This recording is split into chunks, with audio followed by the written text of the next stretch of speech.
To speak before such a distinguished audience about the rule of law can be both very easy and very difficult.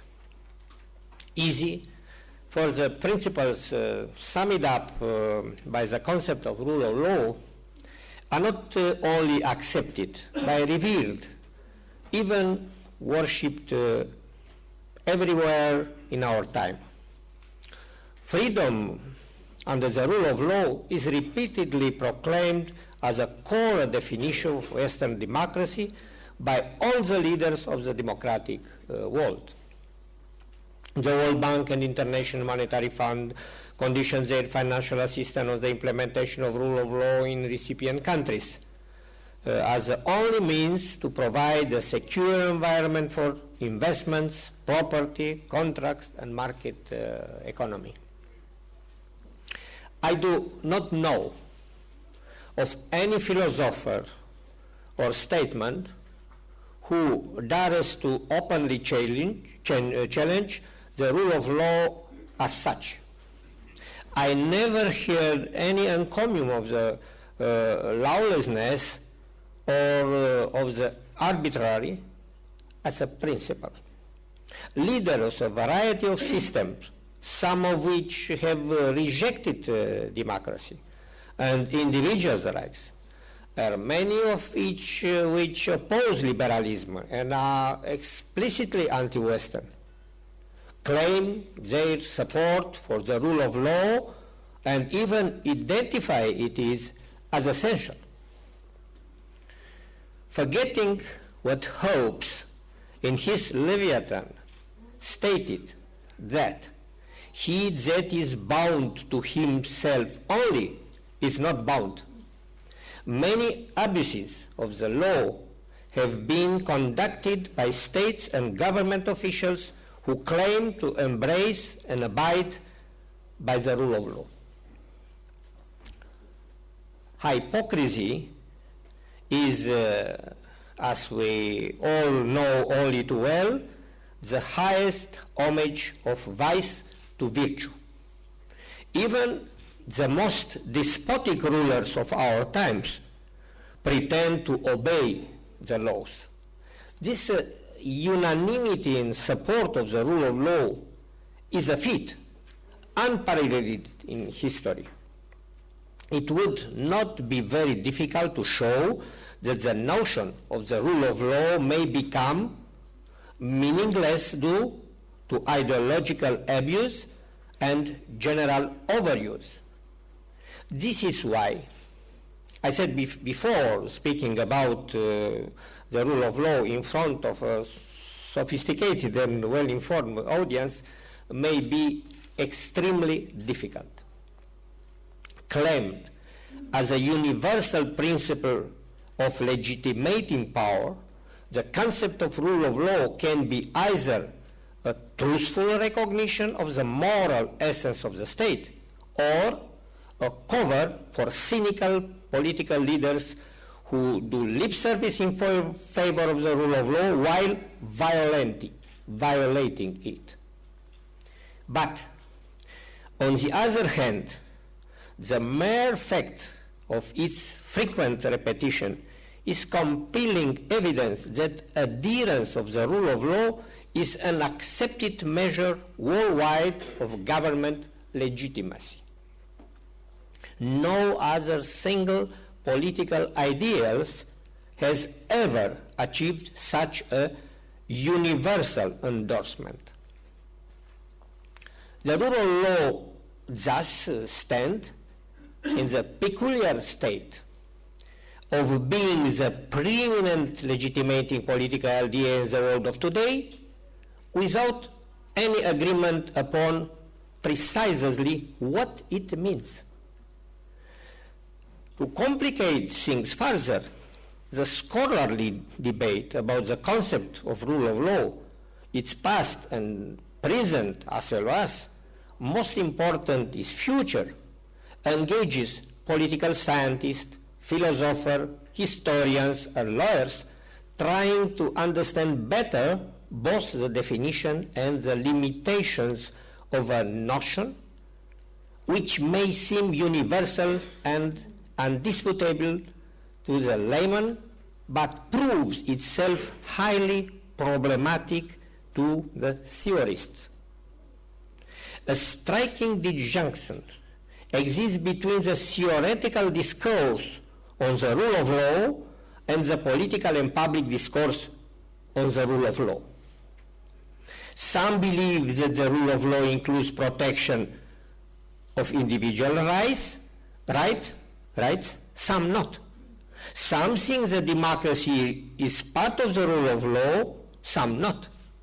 Some believe that the rule of law includes protection of individual rights, and some do not.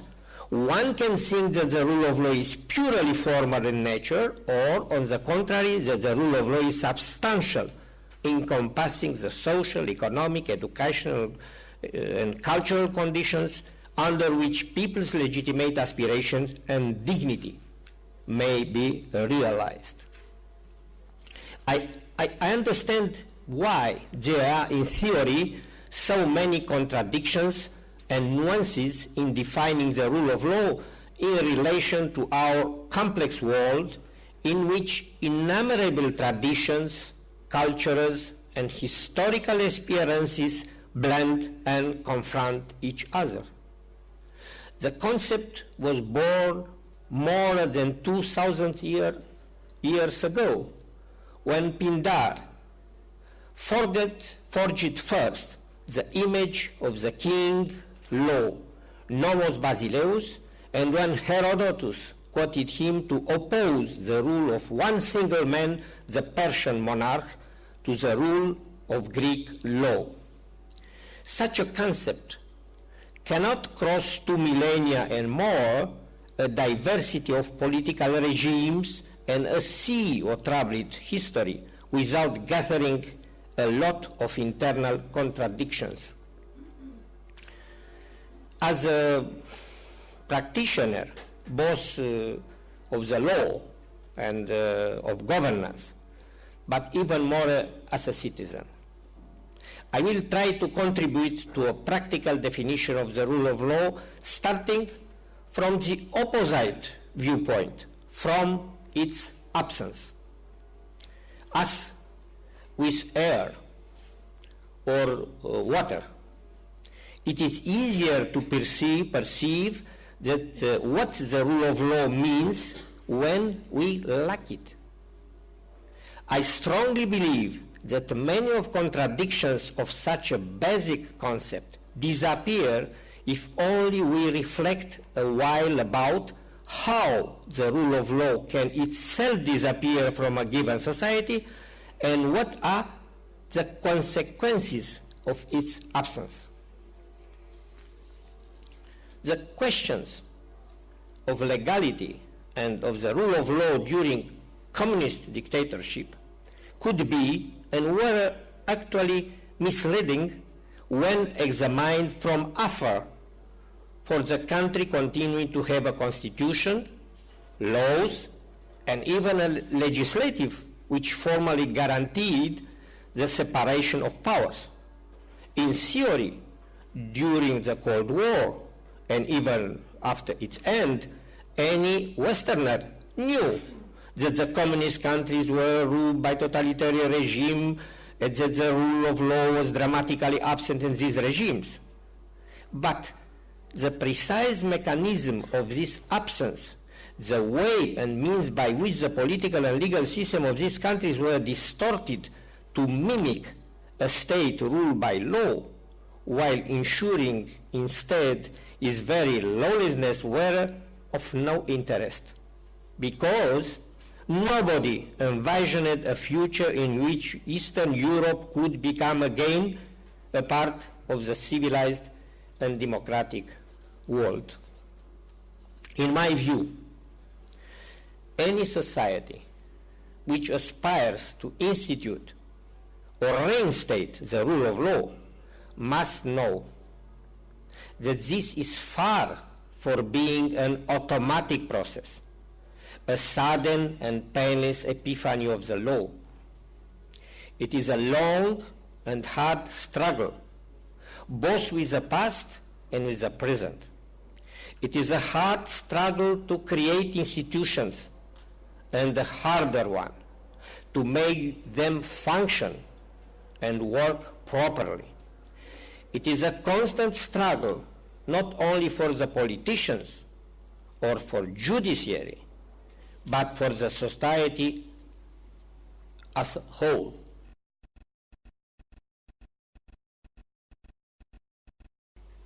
Or a year, but for a lifetime. A struggle which needs insight and which needs courage. In my last speech here in this state,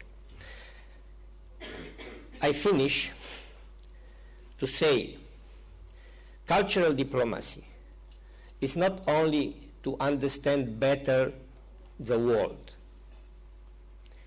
it's a way to understand who are we. Continuing this idea, you certainly remember, ladies and gentlemen, Plato's dialogue Crito, in which he depicts Socrates unjustly condemned to death, but who refuses to escape his fate by exile.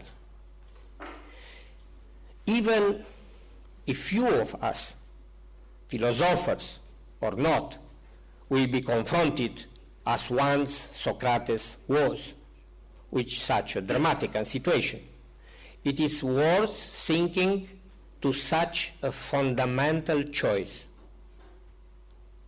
to save his or her life in spite of the law, or to save his or her conscience, even if not his life, with and within the law. It is up to each of us to make the right choice.